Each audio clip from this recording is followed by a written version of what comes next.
السلام عليكم ورحمة الله وبركاته. اللي بيصبح وبيمسي وبيحيي كل اخواته، كل سنة وانتم طيبين. يا رب تكونوا بصحة وسعادة ومبسوطين، وعلى كل غالي يا رب تكونوا مطمنين، ويا رب اشوفكم مبسوطين، وربنا ينصف المظلومين على الظالمين. وقول يا رب امين، وصلى على سيدنا محمد عليه افضل الصلاة والسلام. ويا مساء السعادة والروان على كل متضايق وزعلان. خلونا نتكلم كده باختصار شديد حول الموضوع ده. يعني مسلسل ست موناليزا، يعني في الحلقة التسعة والعشرة كده، يعني تخش السجن ونجيب له عيش وحلاوة يعني.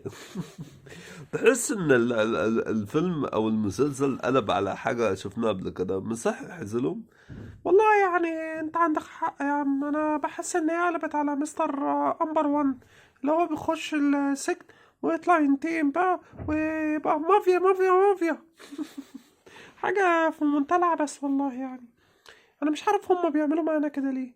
يعني انا نفسي لما تيجي تعملوا حاجة تعملوها يعني تبقى متصدقة، معقولة، متهندلة كده، متهندلة مقبوضة يعني محبوكة، في بلوت تويست كويس، احداث غير متوقعة.